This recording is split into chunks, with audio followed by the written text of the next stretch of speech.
إن الحمد لله نحمده ونستعينه ونستغفره ونعوذ بالله من شرور أنفسنا وسيئات أعمالنا من يهده الله فلا مضل له ومن يضلل فلا هادي له أشهد أن لا إله إلا الله وحده لا شريك له وأشهد أن محمدا عبده ورسوله يا أيها الذين آمنوا اتقوا الله حق تقاته ولا تموتن إلا وأنتم مسلمون. وبعد, kaum muslimin yang semoga Allah melimpahkan hidayah taufik kepada kita semuanya, memberi petunjuk kepada kita terhadap jalan kebenaran, dan memberikan kepada kita keteguhan dalam menapaki kebenaran dan agama Islam. Hendaknya kita bertakwa kepada Allah dengan ketakwaan yang sebenarnya, ketakwaan yang menyebabkan kita takut melakukan maksiat, ketakwaan yang mengantarkan kita merenungi, memahami dan mentadabburi ayat-ayatnya di Al-Quran maupun ayat-ayatnya di alam semesta. Yang dengan ketakwaan itu kita akan mendapatkan kebahagiaan, mendapatkan kejayaan, mendapatkan kelanggengan di dunia dan juga tempat mulia di surga nanti. Allah Subhanahu wa taala menurunkan Al-Quran agar kita mentadabburinya, agar kita membacanya, kemudian merenungi ayat-ayatnya, agar kita tilawah, kemudian berusaha memahami apa kandungannya. Dan setelah itu kita mengamalkannya mengikuti petunjuk Rasulullah sallallahu alaihi wasallam. Di antara ayat Al-Quran atau surat yang Allah turunkan di dalam Al-Quran adalah surat Quraisy. Surat yang pendek yang di sini Allah tidak ingin menyebutkan tentang siapa Quraisy itu sebenarnya. Tidak menyebutkan cirinya, tidak menyebutkan di mana dia berada dan buat apa dia ada. Tetapi Allah menyebutkan Quraisy dengan menyebutkan nama di depan umum, di depan seluruh umat manusia, agar kita merenungi, memahami, melihat apa yang mereka lakukan, kemudian akibat apa yang mereka dapatkan. Apakah kebaikan yang telah mereka lakukan sehingga mereka mendapatkan kemuliaan, ataukah maksiat dan keburukan yang mereka lakukan sehingga kita mengambil pelajaran. Jangan sampai kita mengikuti jalan mereka sehingga akan celaka di dunia dan akhirat sebagaimana mereka celakanya.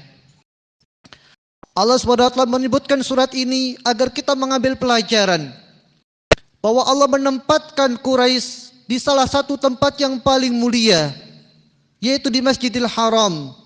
Di tempat Allah menyebutkan tempat itu adalah rumahnya, di mana Abdul Muttalib, kakek Nabi sallallahu alaihi wasallam, ketika mereka sudah kehilangan akal dan tidak mampu menahan serangan pasukan Ka'bah, diriwayatkan atau dikisahkan dalam kisah-kisah sirah, Abdul Muttalib hanya berdoa kepada Allah SWT di hadapan Ka'bah, yang kurang lebih doanya, ya Allah, rumah ini adalah rumahmu dan kami tidak mampu membendung pasukan gajah, sehingga engkaulah yang menjaga rumahmu.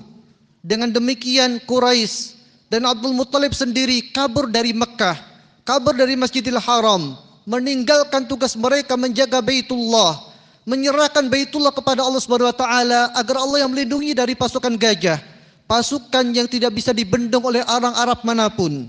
Dan Allah membuktikan kekuasaannya, di mana orang-orang Quraisy hanya dengan doa Abdul Muttalib, apabila kita mempercayai dan meyakini doanya benar, atau menyebutkan doa ini disebutkan dalam kisah kitab sirah, dengan doa ini tanpa melakukan apa-apa, Allah memberikan kelanggengan, memberikan kehidupan kepada Quraisy, dan mereka tidak melakukan usaha apa-apa. Allah menyelamatkan mereka dari bahaya dan kematian yang mengancam mereka.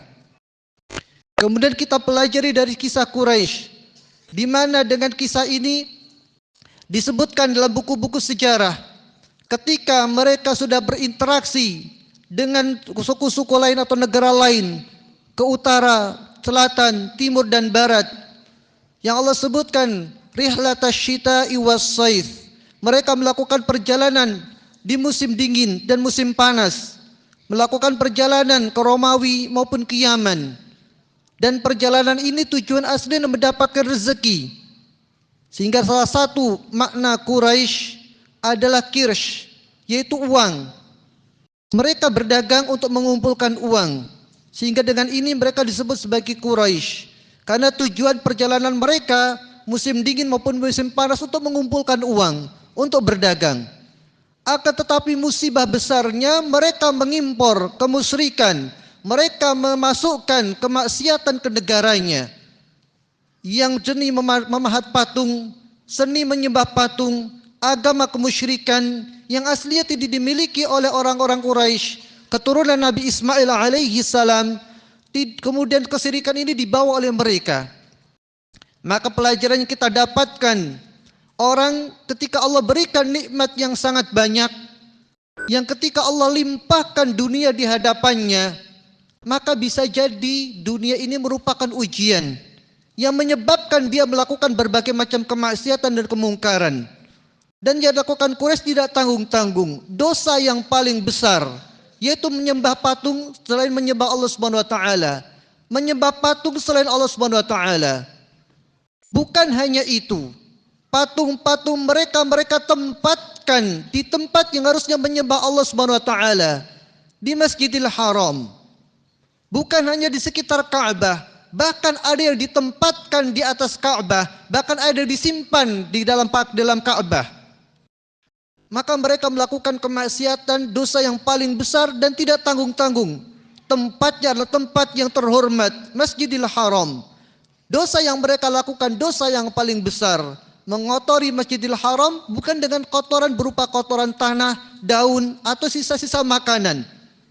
Yang seandainya kita melihat ada orang mengotori masjid dengan hal tersebut, kita akan marah, kita akan murka. Tetapi mereka menyimpang dengan melakukan kemaksiatan, menempatkan patung berhala di sekitar Ka'bah, di atas Ka'bah, bahkan di dalam Ka'bah sendiri.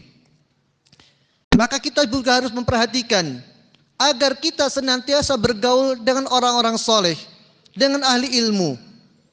Kita lihat Quraisy yang mereka merupakan keturunan Nabi Ismail bin Ibrahim alaihi wassalam, yang mereka mewariskan agama tauhid, yang mereka mewarisi agama tauhid. Mereka menjadi kunci Ka'bah, pemegang kunci Ka'bah. Mereka melakukan kemaksiatan dan pelanggaran.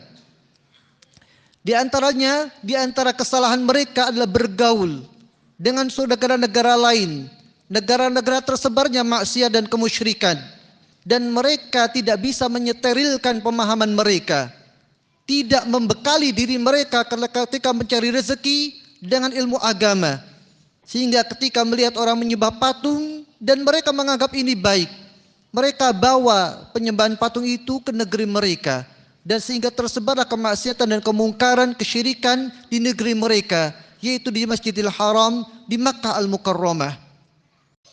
Maka inilah akibat dari bergaul, jauhnya dari teman yang baik, jauhnya teman yang mengajak kita untuk beragama, jauhnya teman yang memberikan nasihat kepada kita tentang agama.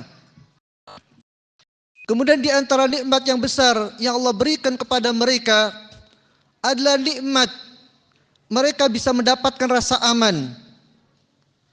Yang Allah sebutkan di akhir surat ini, alladzi at'amahum min ju' wa amanahum min khauf. Mereka mendapatkan nikmat kenyang dan nikmat rasa aman. Nikmat kenyang mereka dapatkan dari perjalanan mereka mencari rezeki, yang dikisahkan ketika Abu Jahal dan orang-orang Quraisy yang lainnya tidak percaya dengan kisah Isra'nya Nabi sallallahu alaihi wasallam dari Masjidil Haram ke Masjidil Aqsa, kemudian kembali lagi dalam satu malam. Mereka mengatakan kami menunggangi onta, memukul-mukul ekor onta, memukul-mukul pantat onta selama sebulan ke Masjidil Aqsa, dan kembali lagi sebulan. Sedangkan engkau wahai Muhammad menceritakan Isra, melakukan perjalanan malam dari Masjidil Haram ke Masjidil Aqsa, kemudian kembali lagi ke Masjidil Haram. Sesuatu kejadian, tindakan, bahkan berita yang tidak masuk akal. Maka kita lihat bagaimana di ayat yang kedua Allah sebutkan rihlatas syita'i was saif. Mereka mencari rezeki, untuk mendapat rezeki itu menempuh perjalanan jauh, dibutuhkan waktu sebulan sampai ke tujuan. Di sana tidak tahu berapa lama, kemudian kembali lagi. Maka inilah rezeki yang sangat besar yang Allah berikan kepada mereka, yang seseorang tidak tahu dari mana dia mendapatkan makanannya, bagaimana dia bisa kenyang. Tetapi kenyang merupakan rezeki yang sangat luar biasa. Dan pengaruh buruk dari lapar atau masalah perut, seseorang bisa melakukan kemaksiatan, kemusyrikan, dosa-dosa besar yang lainnya karena perutnya. Di mana dia mencuri karena perutnya, di mana dia berzina karena perutnya, di mana dia berperang, berbuat zalim kepada orang lain karena perutnya. Maka nikmat kenyang adalah nikmat yang sangat luar biasa yang Allah sebutkan dan merupakan kebutuhan pokok manusia.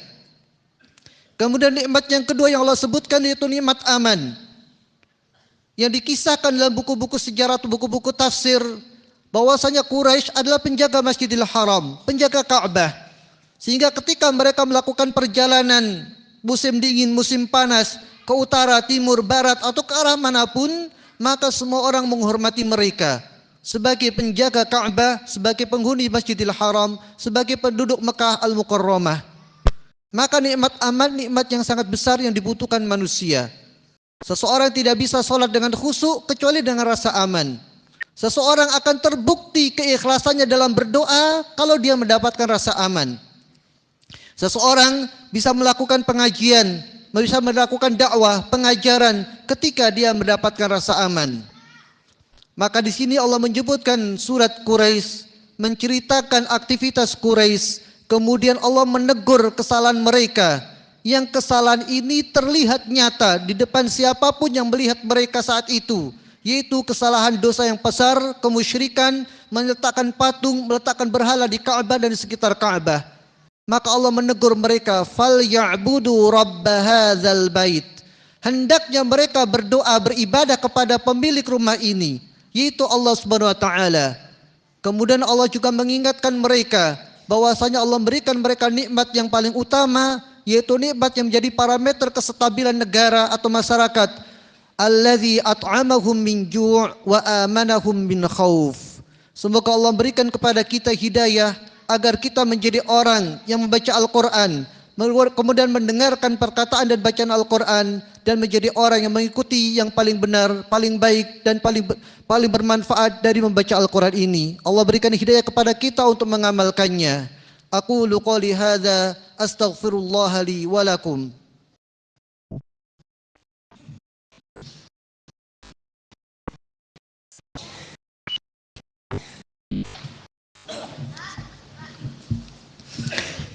Alhamdulillahirabbil alamin, wassalatu wassalamu ala asyrafil anbiya wal mursalin.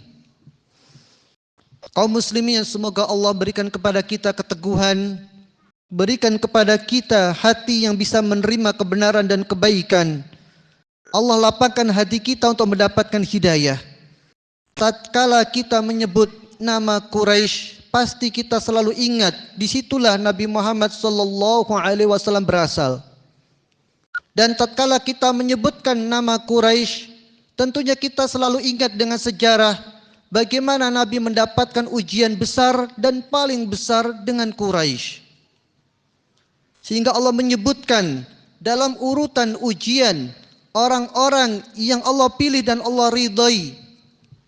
Di antara ujian yang paling berat adalah mereka tahan banting dengan celaan dan cacian. Wala yakhafuna laumata laim. Dan ini Allah sebutkan ujian cacian ini setelah berjihad di jalan Allah Subhanahu wa taala.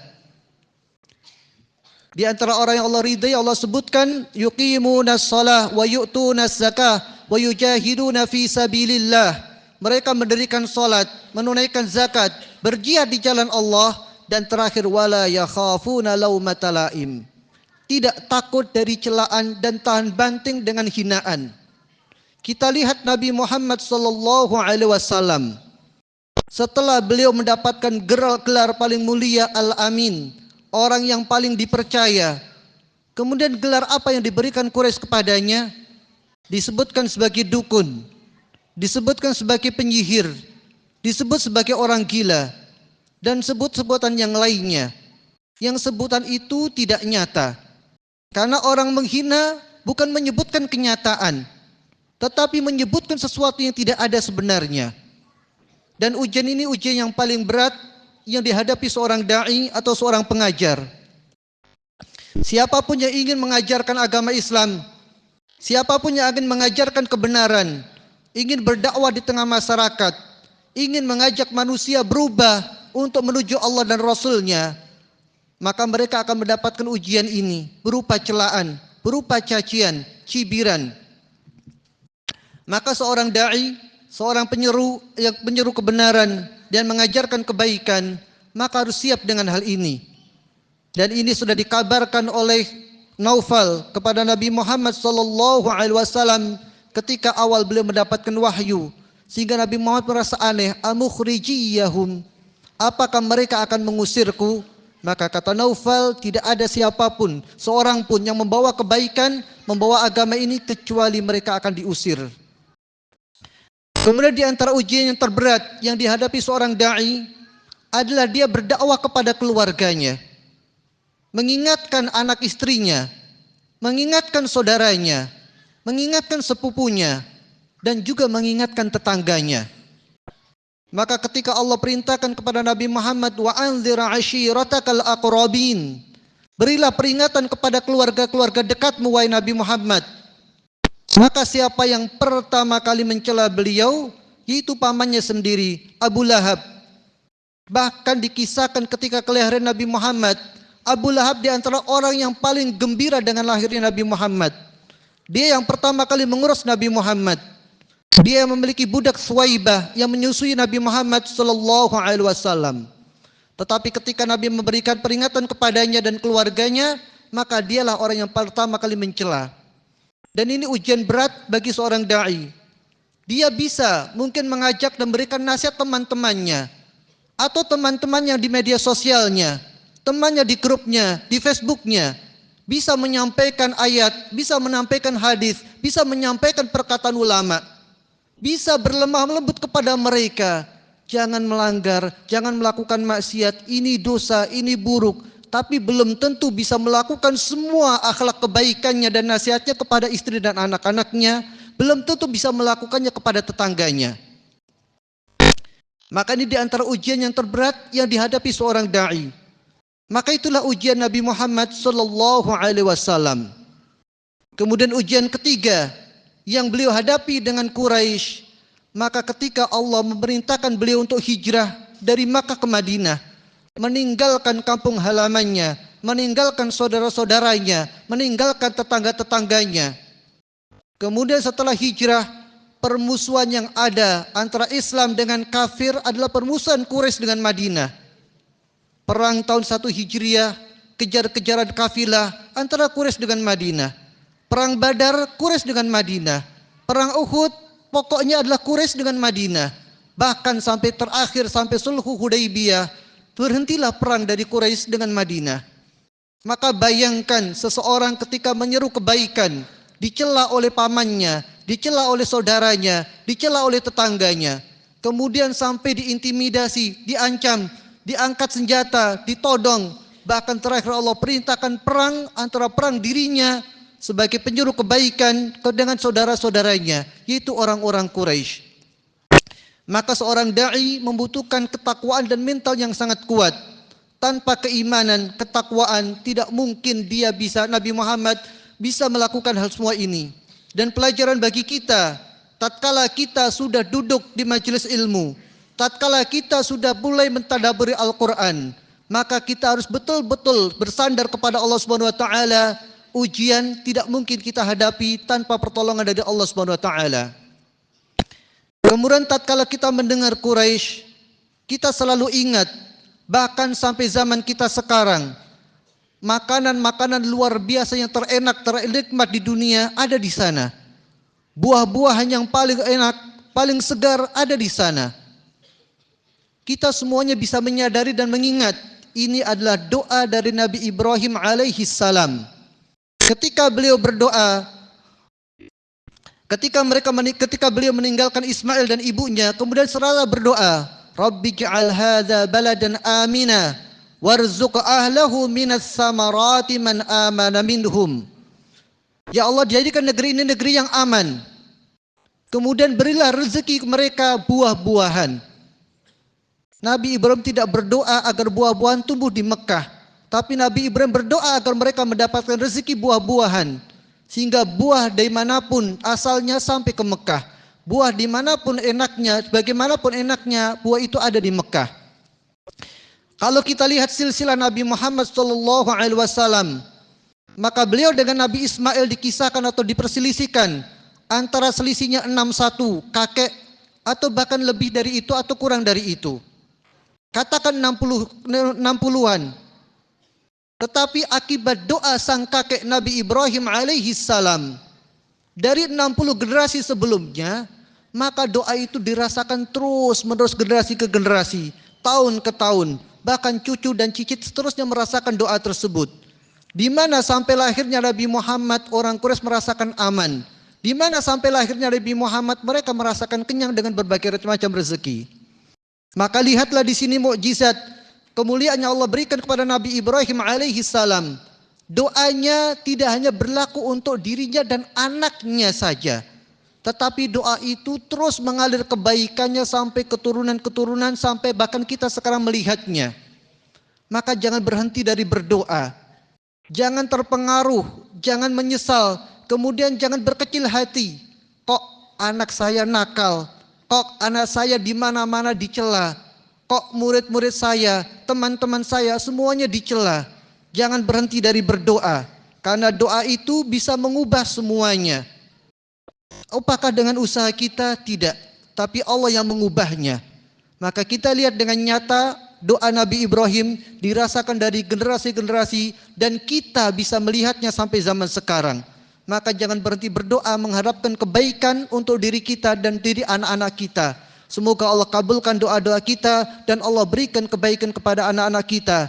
Yang kebaikan mereka kita rasakan di dunia dengan kesolehan mereka, dan kita rasakan pahala yang mereka kirim setelah kita meninggal nanti. Allahumma salli ala Muhammad wa ala ali Muhammad kama sallaita ala Ibrahim wa ala ali Ibrahim innaka Hamidum Majid. Rabbana atina fid dunya hasanah wa fil akhirati hasanah wa qina adzaban nar. Allahumma inna nas'aluka ilman nafi'an wa rizqan tayyiban wa amalan mutaqabbala. Rabbana la tuzigh qulubana ba'da idh hadaitana wa hab lana min ladunka rahmah innaka antal wahhab. Allahumma arinal haqqa haqqan warzuqna ittiba'ah wa arinal batila batila warzuqna ijtinabah. Wa sallallahu ala nabiyyina Muhammad وعلى آله وأصحاب الأخيار وسلم تسليما كثيرا والحمد لله رب العالمين.